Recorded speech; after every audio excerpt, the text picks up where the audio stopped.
Good morning, Dan and Amy. We're talking a little bit about the midterm elections with Jonah Goldberg. We're going to talk to Ed Morrissey from Hot Air momentarily. I want to get this in. We talked about the gender gap and Nate Silver's detailing of it at present at 538.com. There's another interesting piece. This from a survey done by the Democracy Fund Voter Study Group. Two categories of voters that are particularly salient: Romney Clinton voters and Obama Trump voters. Voted for Mitt Romney but Hillary Clinton, voted for Barack Obama but voted for Trump. Romney Clinton, Obama Trump. Romney Clinton voters, the sort of highly educated, affluent, moderate, suburban voters, and some urban but suburban voters who disapprove of Trump. Most recent voter survey shows Trump had less than 20% job approval rating among them.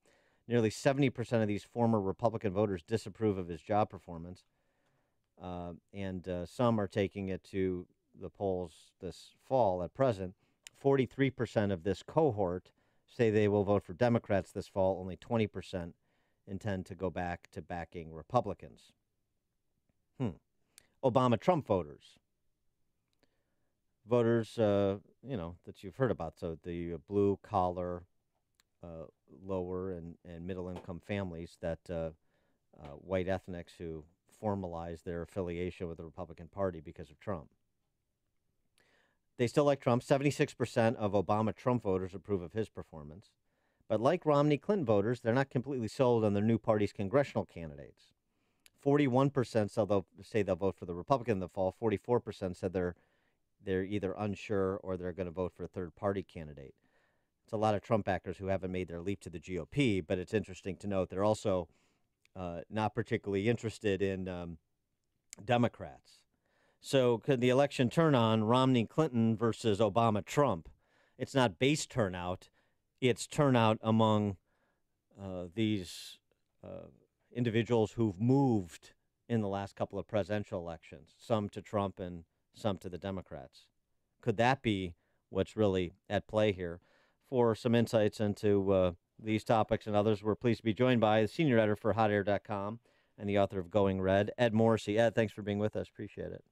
Good morning. Great to be with you. Morning. What do you think about, rather than talking about base turnout and the Netroots socialists talking about their multiracial coalition, it's really about can you get Romney-Clinton voters to turn out, or are the Obama-Trump voters going to outpace you? Do you agree with that?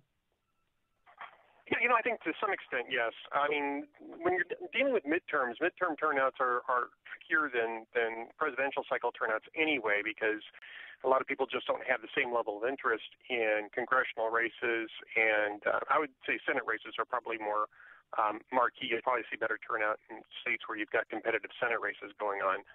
But it's tough to say in this environment because everybody is so engaged all the time, or at least that's what it seems like, and so you're kind of expecting to get that type of a turnout. The difference between them, though, is pretty substantial.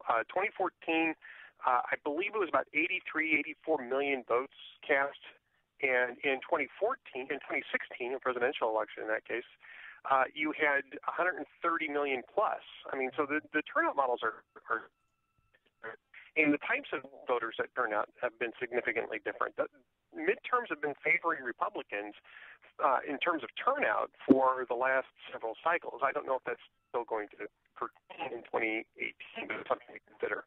And then today in Ohio, we have a special election. And what will the results tell us about November? Yeah, that's a great question, Amy.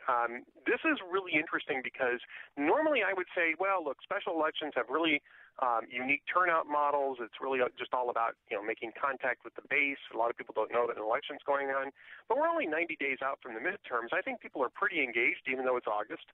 And even though, as one analyst put it, school is not, schools are still out, which doesn't really have a direct impact on whether you go out to vote. But, I mean, it's a signal that we're not in election season yet, but I think we are. I think we're in election season, and I suspect that what we see today is going to give us at least a fairly decent indicator of what we can expect in terms of turnout in November.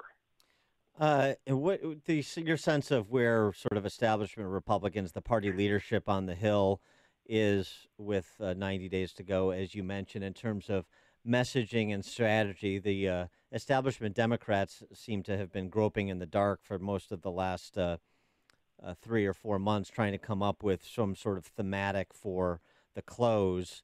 And I think they're still struggling to find it because socialism probably isn't where Pelosi really wants to take this. What about the Republicans? Yeah, I think that right now Pelosi's the message, right? We saw that in 2014 as well. We saw it in 2010 as well, and it worked. And I think that they're going back to that well once more. Don't let Pelosi be in charge of the House. I think you saw Donald Trump today make that same argument on Twitter, is that a vote for Danny O'Connor in Ohio 12 is a vote for Nancy Pelosi. I think that's the type is going to be effective for the base. The other thing to note too is that the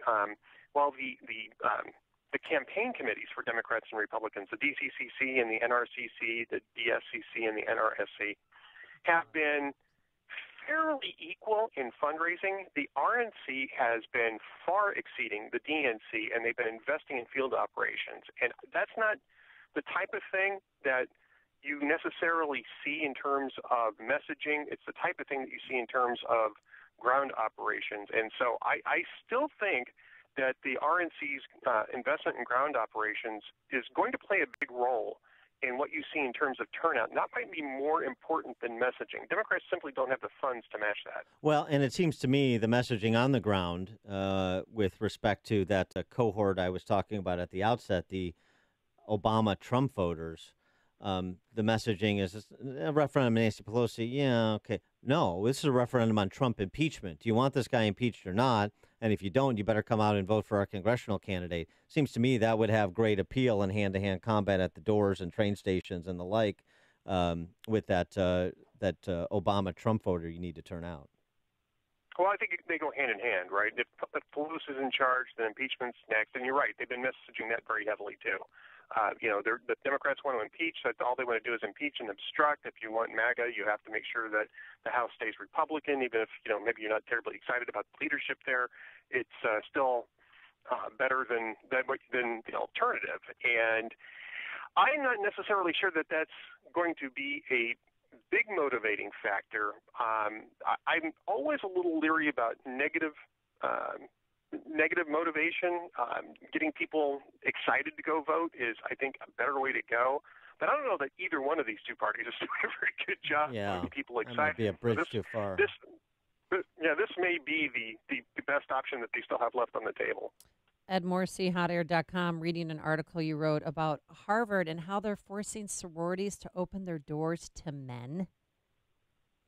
Is that fake news, I hope to God? Because that is No, Delta Gamma just shut down. Well, Delta Gamma said, hell no, we won't go co-ed. But what do fraternities, do they have to open up their doors to women, too? Yes.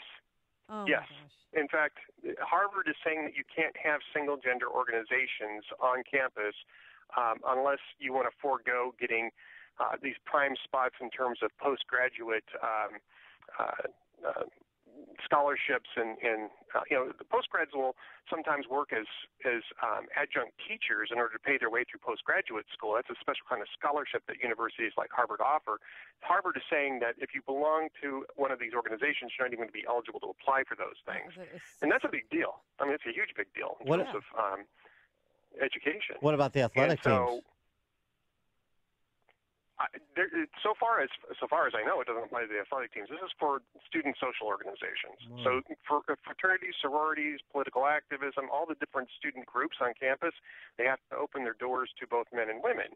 And I get that in certain circumstances, but fraternities and sororities serve a specific purpose. And I think especially maybe with sororities that you want to have a place where women can go to be with women, men can go to be with men. And if you want to have a co-ed fraternity, there's really nothing stopping people from forming co-ed fraternities. And I'm just kind of curious as to why Harvard felt like it was imperative that they impose that option on people rather than just encourage people to open up Greek organizations that are open to both men and women at the same time. I mean, that's the type of competition and that's the type of freedom of choice that you think you'd expect to see on a campus like Harvard, but apparently not. Oh, yeah. First I'm finding out that real surprise. No, it is. First I'm finding out today from Dan that we have male NFL cheerleaders. And now dancers, excuse me, dancers. Yeah, and now we have to invite men into our sororities. You know, there was a case here at Northwestern where a guy tried to pledge the sororities, and every single sorority just said no. I mean, he was kicked out in the first round. But, I mean, if that happens at Harvard, the chances of happening at other universities is pretty good, don't you think? I think so. It's happening. I think Harvard is the thought leader. Yeah, it's absolutely happening. And it's a mistake because I think that single sex organizations serve a purpose. They've served a purpose for a very long time, and I think that purpose is legitimate. I think it gives a safe space, if you will, to men and women to express themselves in an environment of, in a single gender environment. And I don't understand what the objection to that is when both fraternities and sororities are granted equal access and basically have equal standing on campus. And these are voluntary organizations. This is not Harvard dividing people up into, male and female dorms or male and female classrooms. These are voluntary organizations that do service in the community that, with the Greek societies, you hear a lot of, bad stories about excessive partying, drinking, stuff like that, and that's what you expect from college-age kids. But they also do a lot of good, and they do a lot of good for each other. They do a lot of good for the community, and I don't understand what the desire is to annihilate that model in place of what exactly? Well, and also, too, I mean, how does the left square this with their propaganda about the rape culture on campus, too? Boy, they got a lot of splaining to do, but I know they're not bounded by their own contradictions. He is Ed Morrissey, senior editor for hotair.com, author of Going Red. Ed, thanks for joining us. Appreciate it. Thank you very much. And he joined us on our turnkey.pro answer line.